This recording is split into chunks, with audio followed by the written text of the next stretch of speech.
What is up, guys? Winner Kills here. Welcome to a brand new post-commentary duel video. If the quality looks a little iffy on this one, that's because it is from one of my live streams.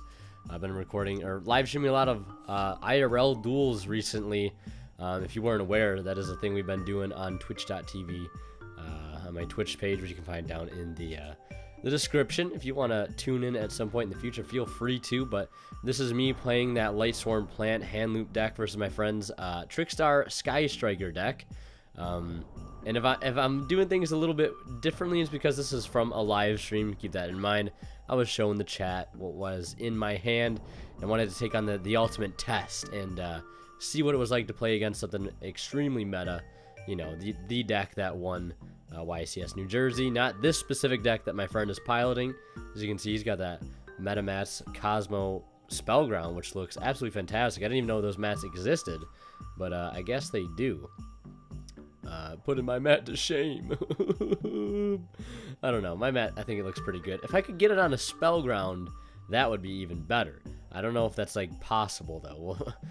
We'll see what the future holds. We're gonna get things started here with one Lone Fire Blossom, into, of course, another Lone Fire Blossom, and then into, lastly, the final Lone Fire Blossom. And now I'm going into 3-set back row right now, so I'm not expecting to have this play go off fully, as I discard that glow-up bulb off the Orifice, and then go into the Darling Cobra, and then I'm going to get reincarnated once I add that card to my hand.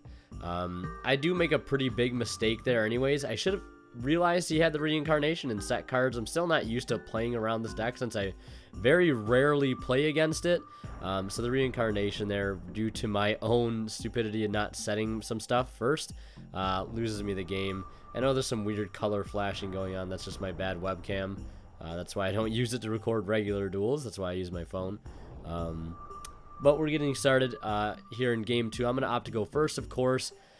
Ditching that Zephyros off the one Predator Plant, and then of course searching for Brilliant, and then going to Invoke it here, detach the Darlington Cobra, and then I'm going to get Droll unlocked after we add the Brilliant Fusion to hand, so it's a little late, but again, this is from a live stream, so things were a little less professional than usual, but I wanted to show you guys this match because I feel like it's a great match, and I realize a lot of people probably didn't tune into the stream, so a lot of people as compared to the people who might see this video, so we're going to get started here, obviously, with the Mrs. Radiant, and then into the Brilliant Fusion play. I'm going to send Fairy Tale Snow, I think. I'm not sure what else. I think I might send Trick Clown here. I'm not entirely sure. So right now, I'm just still under the Droll Lockbird, which doesn't actually end my play entirely. Droll Lockbird is probably one of the weakest hand traps. I wouldn't say weakest, maybe second strongest. First probably being... Actually, no, I'd probably have to say it's definitely Droll Lockbird is the strongest hand trap to go against. So I send Wolf here, and I go ahead and summon him out because I need that immediate summon right now without taking any life point damage. I already have Zephyros in grave with 1,000 Blades. Lucky I was able to discard that off the Predator Plant engine earlier in the turn. So I can use it to take 400, return that card like Brilliant Fusion to my hand, and then trigger the 1,000 Blades. Just so I have some sort of play going here. Then I use my extra normal for the Trick Clown that's in my hand. Then I go into my Nerva here. Of course, going to detach the Trick Clown.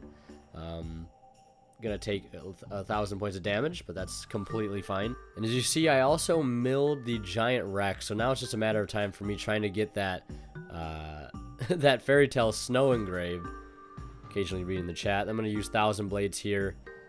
To go ahead and now use 1,000 Blades, Mrs. Radiant, and the Seraphinite to make Curios, the Lightsworn Dominion, and that is going to send a card from deck to grave. So I send Glow Up Bulb here because I'm just trying to make Nat Beast, and essentially is what I'm aiming for, because I believe I have, I think it is Hat Tricker in hand as well. I open up Hat Tricker and Trick Clown, so it's really, really good. But I wanted to send that bulb just strictly so I'd have that Earth Tuner. And Earth non-tuner, so I can go basically send the glow bulb here and try to mill for good luck, and I mill the Fairy Tale Snow. Not scripted 100%. It was actually just insane. But right now I have the Giant Rex engraved that we milled earlier, so I'm gonna go ahead and of course banish that as one of the cards for it, and I have all this room still, and now I can make possibly another rank 4 as well as a Neteria Beast, which against his deck, which is primarily consisting of spells, is just probably the best possible card I could make. I don't even need to worry about making double Omega, triple Omega, Trish. Just Nat, Beast, and Dweller is pretty much all you really need to secure the matchup. And then, like, another thing is this deck is surprisingly consistent in what it tries to do, which is something I found to be really impressive. And especially against playing against this deck, I thought it was super awesome. I decided, I'm debating, do I go to Tornado Dragon or I go into Dweller? But I'm thinking, you know, any job that, you know, Tornado Dragon can do, Nat Beast can do better. So there's the Hornet Bit, there's a Start of Engage, I mill 2, get 2 Wolves. He goes double Scapegoat, mill both, and just negate. Doesn't matter what he's playing, I'm just going to negate everything with plenty of fodder left in deck. And then I have plenty of damage on board, obviously to kill him next turn. He gets to go first here. And now you're going to see what this deck is capable of going second. Obviously you saw game 1, we opened up, we went second, but he had that reincarnation and I just didn't play around it as well as I should have.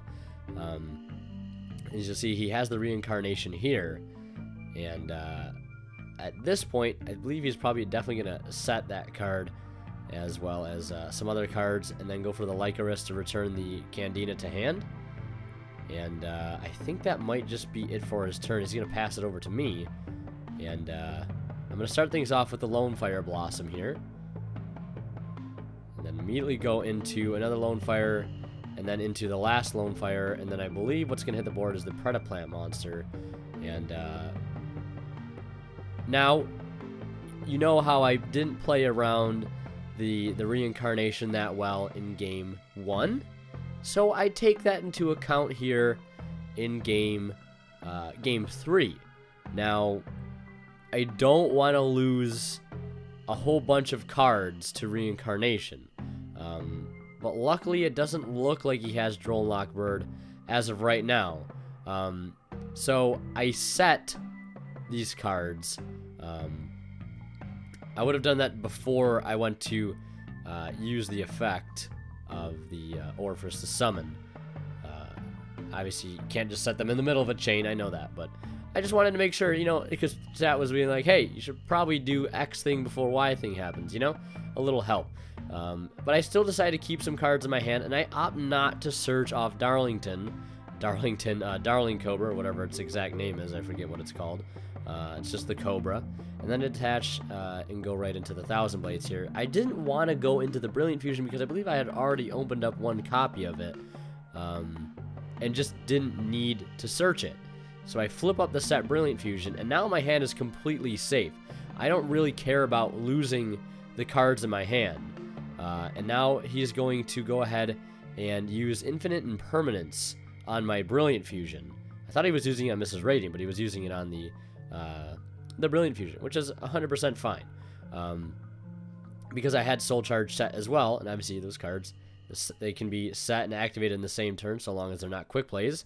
And then I Soul Charge out for 2 Lone Fires, and I wanted to make sure that, you know, everything in that column is not negated. So I Soul Charge out for double Lone Fire, 1000 Blades, and I'm pretty sure that sums it up right there. So a reason I did this was basically just a Nat Beast at minimum, because I can go Lone Fire out into Glow Up Ball, but then Lone Fire out into Spore. Just so I can get those cards out of the deck, get them on the field, and try to make a decent play. And I'm also at this point trying to play around that reincarnation by keeping things out of my hand and trying to do everything on field, sending from deck to grave, and just do everything that way. Kind of treat the graveyard as a hand instead of the hand itself.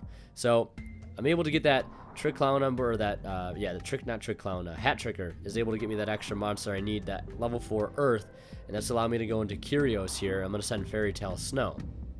And right now I have Nat Beast secured 100%, unless he has, of course, something like Called by the Grave. So at this point, obviously, you saw I sent Fairy Tale Snow to the grave, and then I get to mill 3 off the Curio secondary effect, and I actually mill Trick Clown, and then I summon out Glow Up Bulb by milling 1. It's a Foolish Burial, not exactly the best mill, but it's a mill nonetheless. And now I can go ahead and summon Fairy Tale Snow here, and at this point I can just banish 7, get that on the board, and then I can make a Trish here with the 2 4s and then the level 1 Spore. I could also, and which I think I still do, or no, I actually can't do it in this turn because I can't clear my extra monster zones. I go ahead and banish the set, or I go, since Trish doesn't target. He changed the reincarnation anyways. I banish the monster off his field, banish 1 from hand, and then I banish the impermanence. I can understand why he wanted to chain anyways. And then just completely ignore this. I activate Charge Light Brigade. I add Raiden, right? And then for some reason, I add it to my hand. The Charge of the Light Brigade. I don't know why I did that. It doesn't matter because the Nat Beast secures me the game, and it's over the next turn. And I'm actually able to come out victorious 2-1 over Sky Striker Trickstars. Probably got a little lucky here and there. You should have seen the one game where I double Saryuja'd into Soul Charge, and then when I had Soul Charge, he had the Ghost Bell, and then I had Called by the Grave for it and was able to pop off even harder. So I hope you guys enjoyed this little video. I might pull some duels from the IRL stream to choose to upload. I know the quality is a little bit worse. I can definitely see that. I do apologize. Hopefully someday I'll be able to get a better streaming camera for things like this so the quality is nice and crispy. Just a better camera for recording in general, I guess, is what would be the goal. But anyways, hope you guys enjoyed this video. Leave a like if you did, and leave your comments down in the comment section below. And as always, guys, I'm going to kill. Signing out. We'll see ya in the next one.